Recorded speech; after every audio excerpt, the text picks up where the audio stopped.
Hello, dear viewers. It's a great pleasure for me that we meet again, once again, during this international discussion, initiated by volunteers from the Creative Society project. We are here to voice again the truth to you, our dear viewers. And why again? Because on the 7th of May, an unprecedented event, an international forum, Global Crisis, We Are People, We Want to Live, took place. It was streamed on thousands of platforms and simultaneously translated in 100 languages. Difficult truth has been raised, as well as a great solution we can implement together. Today, we as humanity have reached such a level of development when we stand in front of the choice to leave everything as it is in the consumer format of society, which is obviously a dead end for us, or to make an evolutionary leap and build a world based on truth, humanness, and true values, the world where every person can live in prosperity and with dignity, where life of a human is the highest value. And this world opens for us tremendous opportunities and perspectives. So where every person lives as a human. And today, this choice defines a future for millions of people. And conference, which took place on May 7th, is giving us opportunity to make this choice. And today, we're glad to discuss more with our guests. I'm happy to introduce Namubiru Barbara, human rights defender from Uganda. Greetings. Thank you so much. And it's a pleasure to be joining the Creative Society International discussion once again. Greeting to all our dear viewers. Thank you for tuning in. Thank you. Thank you for being with us today. And also, I would like to introduce Stanislaw Walter, educational assistant from Germany. Thank you. It's also a pleasure to be here. Thank you. Thank you for joining. And I just would like to start from knowing your impression after watching the forum. Which topics touched you the most at this event? Barbara, could you please share your impression? Thank you so much. I watched the Global Crisis Conference, and I was actually privileged to air it on my social media platforms. Twitter, basically, I aired the first part and the second part, and it was really overwhelming, the kind of information I saw and learned that I never knew. But what really touched me the most, being a human rights defender, was the discussion about hunger in the 21st century, and who is benefiting from war and conflict globally, and particularly in Africa, where I come from. So for me, those were very, very touching topics. And there was another one about rescuing a global rescue platform for environment catalysts, where we would have a unified rescue team and other warnings about climate crisis. Thank you. Thank you, Namubiru. It's indeed a great forum where so much information has been raised, and you say that you've learned something, even though as an activist there is a lot on these topics that you may know, but there was so much information that really everybody can learn from it on the situation in which we are, and even more on the solution that we have in front of us to solve that issues or those issues. Stani, can you also share with us what touched you the most? What is maybe the information that you also heard for the first time during this forum? Yes, so for me personally, there were very, very much new information, and which I found the most interesting is all the new technology which we could have in a creative society. And the thing which struck me the most, I mean, it's not really a topic which was shown in the conference, but it is a very impressive feat for me, is how the creative society itself is such a great platform to unite everyone on this earth, and how we still have a chance, or so many people with such a big heart are participating in such great events and making this even possible. So without all the energy and the willpower of our creative society, we wouldn't even be able to show all these people these wonderful information. So this is what really touched me the most, and was also a reason why I joined in the first place. And I have the feeling there is like no other comparison to this, and I'm very proud to take part in it. Yeah. Thank you very much for your comments, and we are pleased, of course, to have you into this international discussion.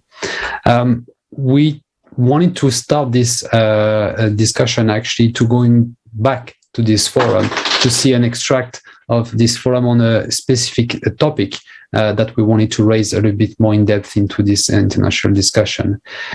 This forum has been voicing a lot of information about the current state of the earth, either regarding climate crisis, either regarding ecology, the consumer format of society also, and the answer, the creative society. So when we think about a creative society as an answer, it's really the bright future that we have in front of us. And currently we can see that there is some organization currently here that we might think are going towards that creative society. They are here to help people. Charity funds. Thinking about those organizations, we might think that they are here really to help, to solve so many different problem, helping people. But the forum and the information that has been raised during the forum about charity funds help us to understand that it might be just a facade, that the core of those organizations is maybe not as focused on the person, on the human, like it should be into the creative society, but much more related to money. Money, which is the driver, the main energy of the consumer format of society.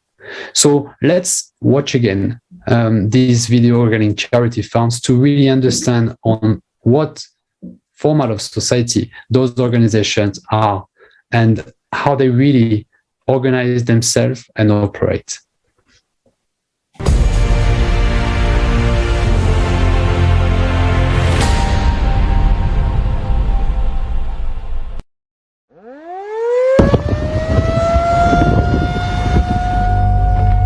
Perhaps you may think it will never happen to you.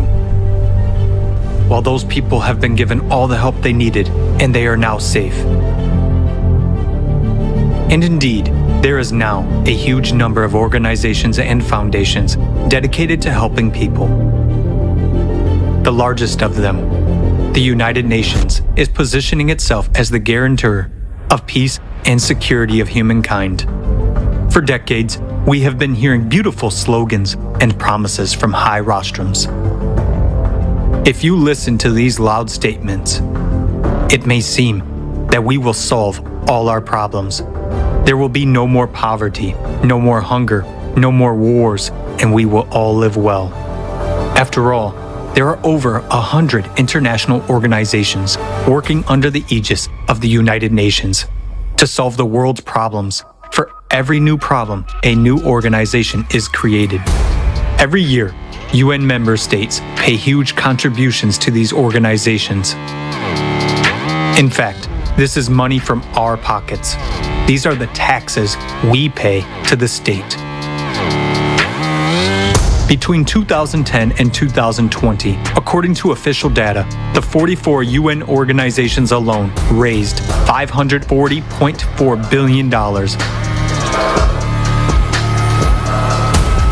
contributions to the UN organizations have increased by 58% over 10 years.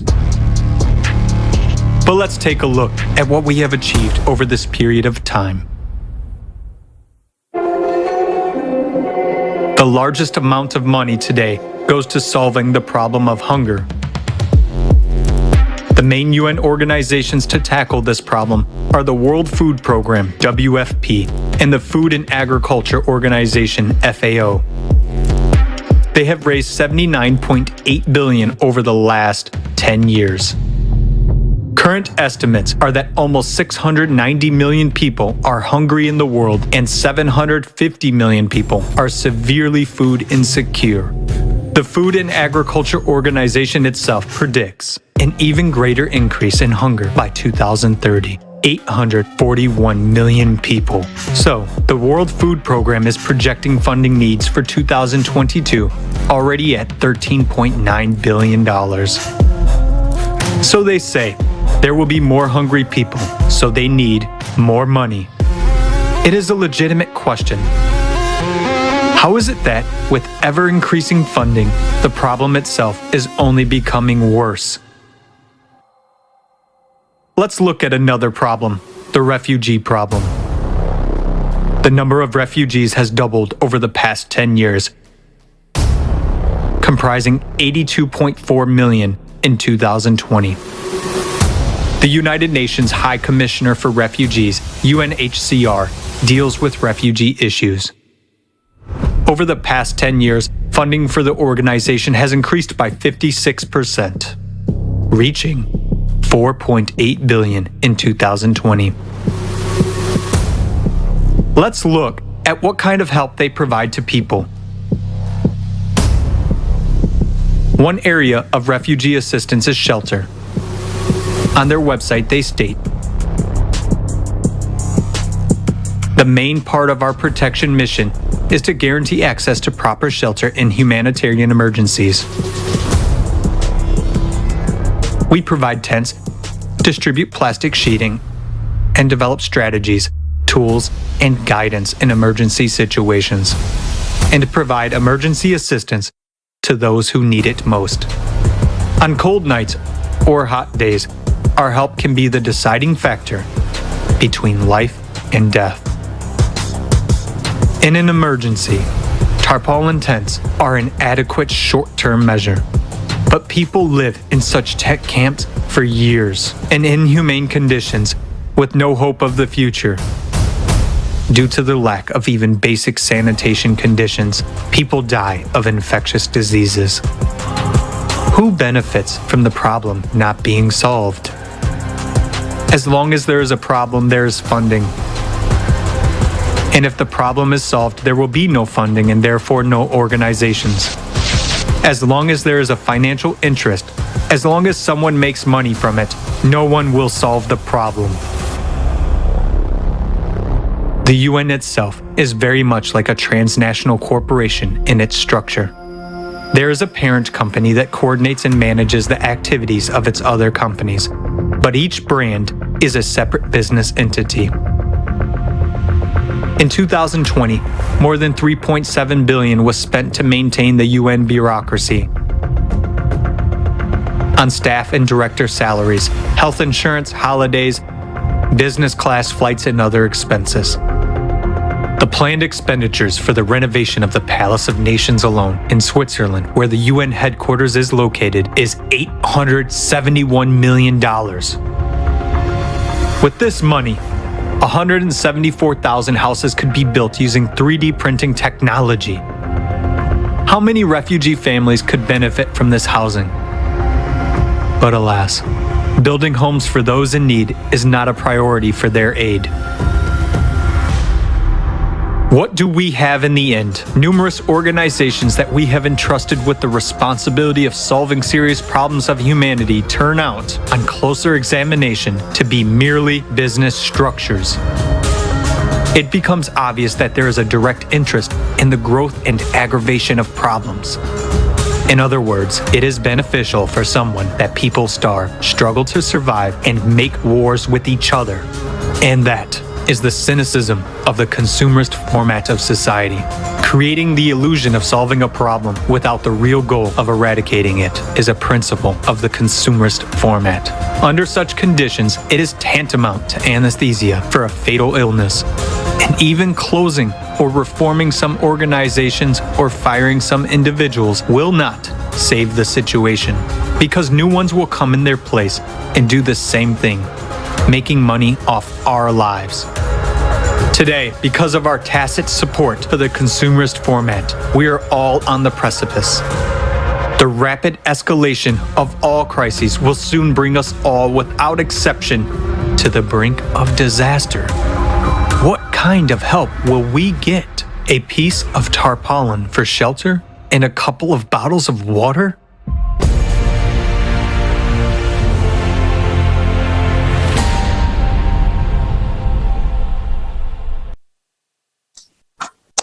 This video really is showing like how everything is being done in our consumer formative society. And I would like to ask a question to Namubiru. Could you please share, comment on this video and share your insight about the absurdity of the consumer format in which we are living? I thank you once again. It is always very devastating watching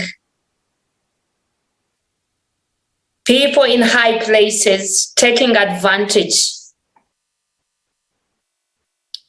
of humans who are going through tough calamities. When I watched this video, it took me back to something which has been puzzling me so much. I was watching the video and the funding for this organization is going to go up by 13.9 billion US dollars. Do you know what that means? That is taxpayers' money. That is inflation.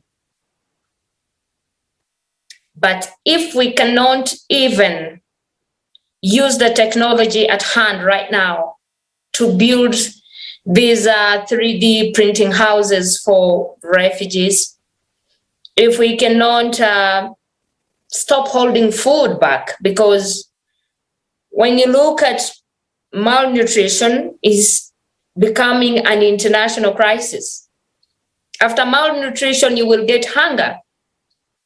The question is, are humans given this information that we are headed for famine? Is this information reaching people? I'm very sure whoever is making this a business so that people can be displaced, food can be held, because you cannot convince me that food is not being held. Someone is withholding food. There are so many food embargoes in the world right now. And right now we have 2 to 3 major issues in the world. Number one, topping everything, conflict, war. And don't be surprised that that is what gets the highest budget. All the countries top their armories, the budgets, they're always high. When I look at how many people go starving after conflict, we have hunger. But the funny thing about these two things, they go together, they are intertwined. Let's first ask ourselves, what is causing hunger? Displacement, conflict, which is causing food embargoes. When I look at, I'm from Africa. I know Haiti is going through hunger. It was there. Yemen is going through hunger. For Haiti's case, it was because of natural disasters. But for Yemen and Syria, it is war. Sudan, in South Sudan, they're going through hunger. But how long has there been conflict in Sudan? And these humanitarian organizations have always been there. And as I've heard, heartbreakingly, the budget is still going up. If it is not a money-making business, I will ask everyone to ask themselves this question. I am from Africa. Africa is regarded as the poorest continent. But what I know for the truth, Africa is not a poor continent, because what I noticed during these wars, there's a lot of looting of minerals. I'll give you countries like Democratic Republic of Congo. They've been going through conflict in conflict, which is bringing hunger and displacement to people. You cannot farm when you are under war. You cannot plant food because you're always on the run. But these humanitarian organizations are in these war-torn areas. But the funny thing is this: they are giving them aid and they are also supplying weapons. Isn't that a money-making business? That seems like a money-making business. I'll tell you an example. Right now we are having hunger topping the list, that very soon the world might be headed for famine like never heard of before. But the most recent example is the war in Ukraine. There's a lot of food stuck in Ukraine that cannot go out right now because of the war. And there are so many embargoes everywhere, including food embargoes. So I would like to ask a question. If we're saying that these humanitarian organizations really want this problem solved and they're not making money off it, how is it that these budgets are going up and the hunger rates globally are increasing and the funding for this aid is also increasing? Where is the accountability for this money? Countries like in Africa, there's Somalia, they are in hunger. Niger has hunger. Kenya right now, some of the parts of the country are starving, there's starvation. The countries, they are endless. If we are looking at 841 million people increasing in hunger, then we're not doing what we're supposed to do. The consumerist format is not helping. It is not helping because it's a money-making format. That's why I believe that the creative society, which focuses on the socio-ecological model, which goes down to the last person and spreads this information from an individual level to a community level and a society level. When I was watching this conference, there's a part where they say, help comes from ordinary people. Are these organizations involving the ordinary people? Or there's just a strategy where people are just fed from hand to mouth? That cannot solve the problem of hunger. Take a look at the United States, for example. When I was looking at them recently, I realized they have the highest rate globally of food wastage. Food wastage, like food discarded in the farm, in the restaurants, in households. But surprisingly, they are the leading exporters of food as well. However, the same country is still having some parts which have food crisis. How do you explain that? Some answers are right before us, but we just choose to ignore them. What are we funding? That is the question. Because whether you like it or not, you and I are funding. If you buy anything that has a tax, no matter how slight it is, trust me, you're funding. That tax is buying weapons, destroying humanity. That tax is making a money-making business for someone at the expense of human lives. This cannot go on anymore. The fact that information has been held for so long, right now humans are just living a happy life, not knowing what we are headed for. Hunger is real and hunger is coming. Who is holding food from the people? Have you thought about a possibility of someone deliberately causing war so that food will not go out there to people? So that you will in turn fund the project of humanitarian aid, and then that one person will be the one distributing food. I don't know if you get what I'm saying, but there's a lot of bureaucracy in how these matters are being handled. We cannot take it lightly anymore, because very soon it will be before our faces. When you see how many more countries are having malnourishment, it is crazy. And these budgets are there. They keep going up and going up and going up. Before you know it, conflict is also piling up. Inflation is also piling up. The human race is experiencing a lot of crazy things happening right now. Take a look, I think from 2020 to date, we have been challenged. Ever since the pandemic came, we have found out, I've never seen so much misinformation like I have seen in these 2-3 years. The mask of misinformation fell off. You can agree with me that there's a lot of misinformation out there, which is showing you that we have so many possibilities of saving ourselves if information can go out there to ordinary people, like through the creative society, and we can make this world a better place. But what I'm saying right now is human turning against humans, and the dependency, which is rotational, which is also just causing more problems than good, if you ask me. Because if the entire world will wait for one organization to distribute food, that is not right. There must be another way where people in their communities can help themselves handle these global catastrophes. And thanks to the creative society, through the We Are People We Want to Live international conference, this information is coming out and the lies are being exposed.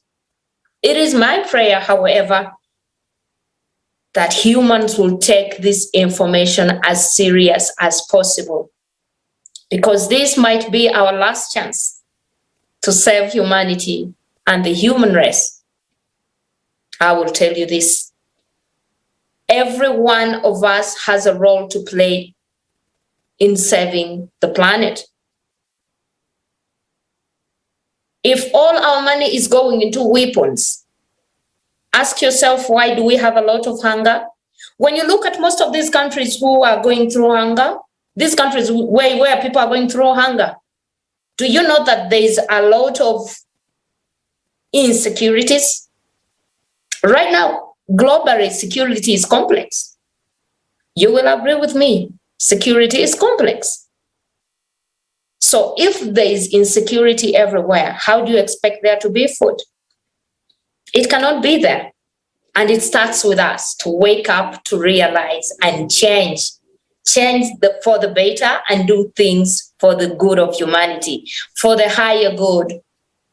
That is why I encourage everyone, join the creative society. Be the creative society where you are. Spread this information. Do something about it. Do not wait for aid, because aid will not come. We have seen it. Yeah. When we were told to go and sleep in our houses and stay indoors, did you see aid coming? That's really true. And thank you so much that it's really true that we can't wait anymore, because as you are saying, if billions of people are waiting for one small group to decide how to distribute food and manage our lives, it's kind of paradox. And it's really time for us to take this real responsibility for our own life. It's about our life and life of our children. And this information is so vital for every person to understand what is really happening. And the most important, that today we have possibility to take our life responsibility for it in our hand. So thank you so much for so deep review of this question. Thank you so much for sharing that. You're welcome. Thank you. And then let's moving on also to Stani, to ask a bit of the same question and understanding what is your view regarding the absurdity of the situation in which we are in this consumer format of society. Namubiru explaining very well this absurdity, and it's actually nothing is absurd, nothing is random, everything is very well planned for a purpose that is not helping human, it's making money. So can you tell us a little bit more about how do you see it? Yes, thank you. So for me personally, it has just proven, which I already found out very, very early, that money and money-making business is the most important right now. So money has always a higher value than human life. And if you think about it, you automatically realize that this is a thing which is really absurd, like you just said. Even the helping organizations are just a facade, which are not really battling the core of the problems. So there are so many people with a big heart thinking, if I'm going to donate some money to some organizations, I'm like helping to better the world. But in fact, as we just saw, it's also just part of the business. And I also face it a lot that people, especially in my country, Germany, they often say, okay, that's not that doesn't concern me. It's so far away in different countries, and as long as I have a happy and healthy life, like everything is okay. But how can we still ignore all these vital problems which are occurring already for I don't know how many years, and they are always getting worse and worse and worse. And these organizations should be like the solution, but in fact we see it's still getting worse and worse. And the answer is also very clear to me. It's because of money. So why are we not already implementing new technologies which could save dozens of people's life? And it's every day people are suffering and they don't need the help in a couple of years. They need it right now. So if we could spend the money and in different ways, I mean, just like war and supplying weapons and all these amounts, huge amounts which are spent there, could be used in buying or implementing technology already way faster. So they are not doing it because it's too expensive. It's too expensive to save people's lives. And a lot of people are feeling too safe sometimes and are thinking those global crises and catastrophes will never hit them in their home and their children. And that's why they are closing their eyes and just ignoring it. It's not like they don't know the issue, but they just want to close their eyes so that they don't have to think every day about the world problems and the world pain. And since I have found the creative society, I must admit I was also one of the types who was thinking like, how can I change the world? I'm just like a small person. There's no impact I could have in creating a better world. But since I have found the creative society, and this is which I can, I'm really proud of, that I found a way to implement even my small strengths to something really big. And you don't have to be a lawyer or something. The creative society is for everyone. And this is the chance for everyone to do something better and to stop closing their eyes, because the problems will always only getting worse and worse. And as long as we live in this consumerism format and money will always be on the first place, the problems will always only grow. And the other thing is that the issues are not also really transparent and shown to the people. So a lot of people also don't have any clue how bad it actually is right now in the world. And that's why we need the creative society to show that small people, without any budget, without getting paid, without signing a contract or whatever, just from the bottom of our heart are managing to give out this information to so many people. And it's not like we do it for money or something. It's just everyone is concerned about our future. And why should I accept money if I'm just fighting for a better future for me, myself, and everyone on this planet? So yeah, I think that's what I was thinking when I saw the clip. Thank you very much, Stani, for your answer, and really emphasizing on the idea that yes, indeed, there is some people, they still don't see this picture. They still don't see the problem or the full picture that what is happening on this planet to some of the population. I wanted to actually summarize and combine two of your answers, because I think there is something that we really need to re-emphasize also a lot. Namubiru, you mentioned the idea that there is a lot of conflict, man-made conflict, that are currently happening in so many different countries, where indeed the money is really the driver, and one conflict would be generated to hold on something to create another problem in another country. It's simply for people and taxpayer like us to increase the fundings, which is the ultimate illustration what is the consumer formula of society. And another side, Stani, you really mentioned that in this situation, there is still some people not even seeing it, and that only now we have kind of some information raising that information for hopefully as many people to see, is that those conflicts that we've been talking about are man-made conflict. But what we need to realize is that there is a conflict, a war in which we are already, which is against the climate. And this one is not a war that we can affect by using money. Climate doesn't take any money, doesn't rest, doesn't negotiate for peace. It's just going on, and it's continuously, and it's increasing. You mentioned Haiti being a catastrophe with a lot of problem and still recurrent problem out of a natural disaster.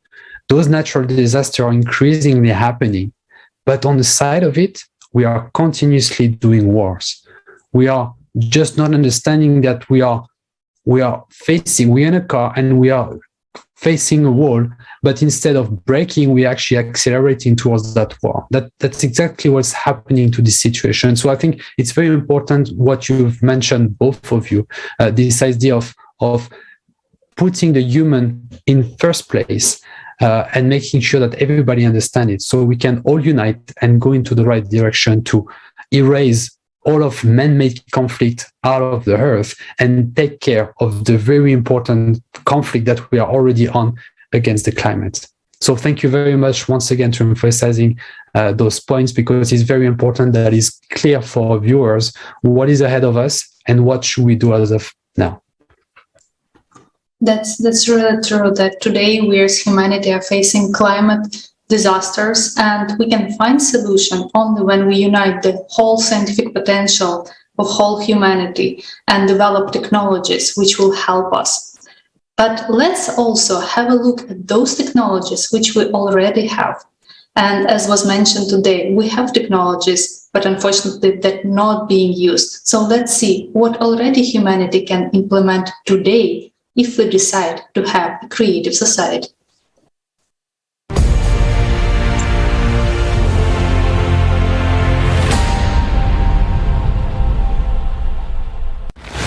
Every night, 811 million people go to bed hungry, and already 38 countries are on the brink of starvation.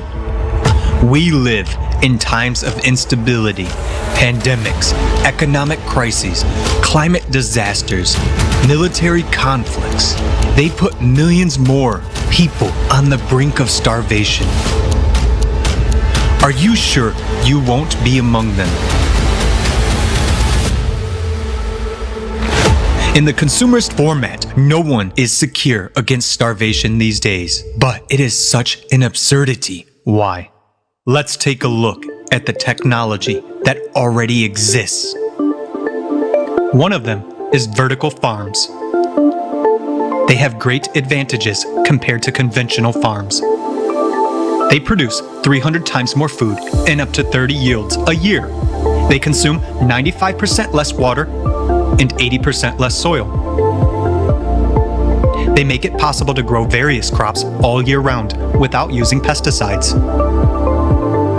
They don't depend on weather or location and require minimal logistics costs. Harvesting is possible even in Antarctica. Aquaponics. It allows simultaneous breeding of fish and cultivation of vegetables in a single closed cycle. Fish waste fertilizes plants, speeding up their growth by 40%. It is environmentally friendly and can operate in a virtually waste-free way without polluting water bodies. It doesn't involve pesticides and consumes 10 times less water. Yields from 1,000 square meters of land by this method equal to yields from 2 hectares of fields and 20 hectares of ponds. It can be applied in the tropics or an arid desert, and even on the roof of a skyscraper. Humanity has already learned to print food on a 3D printer and to grow fish and chicken meat from cells. Even food made of air is no longer science fiction. A Finnish company is building a factory to produce flour from air and has won the first stage in a competition to provide food for space missions to other planets. We have shown only a few examples of technology, but even they can already resolve the problem of hunger once and for all. Development and introduction of such technologies in the infrastructure of cities will provide people with food everywhere, regardless of crises and disasters. It will make the process of growing food products independent of climate, weather, location, soil fertility, or even logistics. In consumer society, hunger is a prospect for everyone. In the creative society, not a single person in any country of the world will go to bed hungry. It will be up to us, people, to jointly decide which scientific discoveries to implement first, while openness and transparency of information in the creative society will make it possible to ensure reliable control over implementation of decisions. We really want to live in the creative society. And what about you?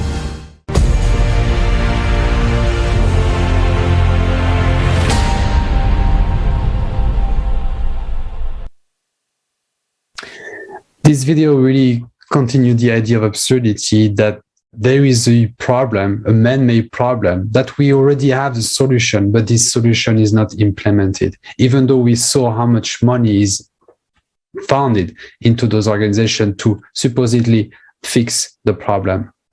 So I wanted to turn myself to our guest again, Namubiru. What is, from your experience, how would be the impact of life of people in a creative society when all of the resources and technologies are available for everyone, like we saw in this video, for example? Thank you so much, Jonathan. My heart breaks when I see the beginning of the video, when I can count all the bones of the starving people in this video. But then again, my heart jumps with joy when I see the vertical farming at the end. So this is what I'm talking about right here. In the creative society, we don't glorify the problems. We amplify the solution. If we can embrace vertical farming globally, trust me, we can jointly and effortlessly, cheaply eradicate the forthcoming famine that has never been heard of in the human race. But you see, a small group of global thinkers will have nothing else to do when the world is at peace and calm. However, it is not too late to pick up ourselves, help ourselves individually without waiting for a small group of decision makers globally to influence our life, which is of the greatest value, that you get once and you lose once and that's it. It would be so amazing if we had vertical farming. Hunger will go, malnutrition will go, and there will be a lot. You know, when I was watching a video, there was a part where, I don't know, was it Switzerland? There was a country where they had to choose between rent or food. Come on, these two things are all important. If you have food and you don't have where to sleep, there's still a problem. So these are some of the things that they'll become history in the creative society, because we see the problem and we emphasize on the solution. Thank you so much, Jonathan. Thank you so much, Namubiru. And, you know, for me, your words like that, really, in consumers format of society, it's kind of, we have technology, but we can't implement because some people will lose their job or will lose their profession and they will not be able to survive in consumer format. So again, absurdity is happening. But at the same time, it's showing that those steps which we already take towards building the creative society, which is informing every person, connecting specialists, it's helping us to understand how slowly, gradually to implement these changes, so that really all people stay only in benefit. We cannot make some, you know, sharp change. We cannot wait for one person to come and say, okay, let's implement something, because it can harm millions of people. But when we all connect and when we all work together, how to implement this, how to implement the best technologies and possibilities, then we will be sure that we only will grow, no one will lose in this situation, and gradually we will move towards creative format of society. So this is really awesome, and thank you so much for as specialist and as human for participating in such discussions. Thank you. And I would like to ask the question to Stanislaw. Could you please share how you see the benefits for every person in the creative society, and how really, you know, like why it's beneficial for everyone?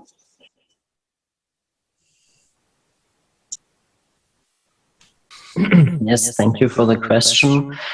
So my opinion is that you can't change the system within the system. So we have to create a whole new system. And this new system is called the creative society. And in my head, it's also not a revolution, it's an evolution.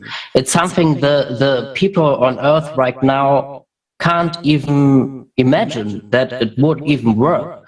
I often hear that they say it's an utopia, the way we are thinking and we imagine the world and the creative society.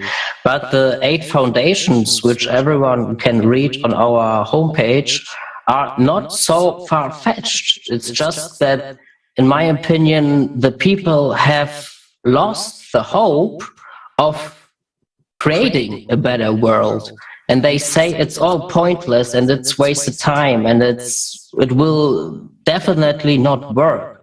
But the small people like me and the people are watching maybe, or every volunteer in the creative society are the proof that if we combine our strength and our willpower and our goodwill energy, or however you want to call it, or just having a heart and being a human, is so powerful that we won't be able to stop. So the creative society will benefit everyone, and it's a thing the people have to grasp in the first place. They have to accept that it's gonna be different than now. They are already have already gotten used to this world we live right now, the consumerism format, for way too long, so they can't even imagine that there can be a world where we are all united. I mean, the problems in this world right now, they will never stop. I mean, it's countless how many problems there are already going on right now. The list is never ending. So how do you want to battle this list with countless problems within the system where money has the highest value and not rescuing and saving human lives? So in my opinion, there is really no other way. And before I met the Creative Society, I was also a bit this type of person who had this thoughts like, okay, then we are all going down together, the world is going down, okay, that's it, so we all will die. And the Creative Society has shown me like this there is a light at the end of the tunnel. And I haven't believed this myself before I met the Creative Society, but watching the conferences and then also joining the Creative Society and participating and meeting wonderful new people all over the world like now, and talking about it has given me like a new purpose in life. And it has also given me the strength I have lost, created by this consumerism format, thinking this is all for nothing. But when I would join like an organization in this and that, and I was always a type of person who wanted that everyone on this earth has a good life, and not only my country or neighbor countries. Everyone on this planet is the same and deserves the same opportunities. And how can we achieve that in this type of format? I mean, the last years have already proven that it will never happen. The people just accept the world how it was for the last 10, 20 years and are living their lives like nothing can be changed. So I hope, and I just want to tell the viewers to think about it more deeply and inform yourself about the Creative Society. I was also skeptic in the first place, and it's always good to be skeptic. Like, you don't always have to trust everything you hear in the first place. Just inform yourself and maybe write an email or search the contacts with us, and I'm very sure that we can achieve it, and then the world will change. Thank you very much for your comment, Stani. I really like, I mean, there is a lot of benefits of the Creative Society. We have been talking about them in other international discussions. We talk about it today, but the one that we have even before the Creative Society is created, even before all of this future is in place, as you very well mentioned, is that inner fire and motivation to understand and to believe and to be completely dedicated into this idea that there is a hope, and you don't have to just think that, yeah, it's going to be an end and everybody will disappear. I'm part of it. I'm not going to miss out anything. So why should I try to do this thing? Let's just enjoy the moment as much as I can, because I'm not impacted by all of those problems. As soon as people can get away from that idea and simple idea from the consumer format of society, as you mentioned, and shift to a bright future that they can imagine and actually build, that's really the first benefits of the Creative Society, and it's not even there yet. So thank you very much for that idea. I think it's very inspiring for a lot of people that might have seen the forum, might have understood the information, but yet not fully confident or fully understanding how can they act. And it's very important that we can share that inspiration to them. So thank you very much for that information, for that answer. Thank you very much, both of you, for your answers today for this international discussion. And I would like to actually continue on this idea of of participating to this international discussion and to other international discussions. So I would like to talk to our viewers now. And if you like the discussion that you've seen, if you learned something, from the forum, and you would like to share this information, that you want to feel like a true hero, not because of your own ego, but because we can be heroes of this civilization. We can be heroes on striving all together to unite and make that civilization what it should be. You can do that. You can either go on our website and get all of the content that you can, as Stani mentioned. You can be skeptical and you can look for your own eyes what the Creative Society is doing right now. You can also send an email to info@creativesociety.com, ask any of your questions, and also ask to be part of this international discussion if you would like to share what we've been sharing today. We should not be silenced, not today, not now. We need to voice this truth that we've heard during the forum, and we need to make sure that truth is going to every single person on earth. Thank you so much, Jonathan, and thank you so much, dear guests. And I just would like to ask, maybe you want to add something more to your message for the viewers. Namubiru, maybe you would like to add something more, like a message. Thank you so much, my dear. My message is, I want to explain what creative society is. Stan said something that some think it's utopia, but I'll tell you what I've come to discover in life. We never thought a restaurant could be built in the sky or in the space, but if that is possible, then how do you convince me that humans cannot save themselves in one planet without going to another? What do you think creative society is? It is not far-fetched. It is not something more than you can fathom. It is not something beyond human comprehension. Creative society is love reborn. Creative society is hope restored. Creative society is peace affirmed. This is creative society which accommodates everyone, all those who have been underestimated. Creative society, I look at creative society like a honeycomb. You know, when there's a honeycomb, there must be bees. So the honeycomb is our planet, we as humans. And the bees are we, the human. We have all gone our way. And we have left the safety of the honeycomb in the hands of 2 or 3 decision makers globally. That is wrong. So creative society comes and unites back all the bees to the honeycomb so that we can take back charge of our tomorrow for our children, for our children's children, and that we can leave a remarkable milestone behind when we move on to another world. So I invite you once again, don't you ever think that there's nothing you can do. Everyone was created for a purpose.